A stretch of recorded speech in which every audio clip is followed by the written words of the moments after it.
क्या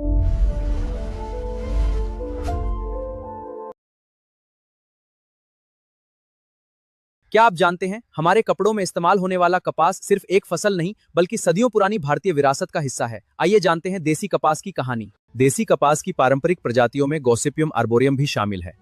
भारत में ऐसी देशी कपास की खेती लंबे समय से होती आई है और इनका हमारे पारंपरिक वस्त्रों से गहरा संबंध रहा है। पहले एक छोटा सा बीज मिट्टी में बोया जाता है, धीरे धीरे पौधा बढ़ता है, उस पर फूल आते हैं और फूलों के बाद बनता है कपास का फल, जिसे सफेद मुलायम रेशों के रूप में देखते हैं।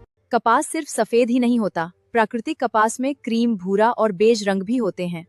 इन रंगों के लिए रंगाई की जरूरत कम होती है। देसी कपास की कई पारंपरिक किस्में स्थानीय जलवायु के अनुरूप विकसित हुई हैं और अपेक्षाकृत कम पानी वाले क्षेत्रों में भी अच्छी तरह अनुकूल हो सकती हैं। यही उनकी खासियत उन्हें टिकाऊ खेती के लिए महत्वपूर्ण बनाती है। पारंपरिक देसी किस्मों की एक खासियत उनकी प्राकृतिक सहनशीलता है।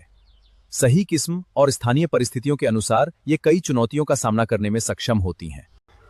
कपास के फाहों को साफ करके उनके रेशों को अलग किया जाता है, फिर इन्हीं रेशों से धागा तैयार किया जाता है।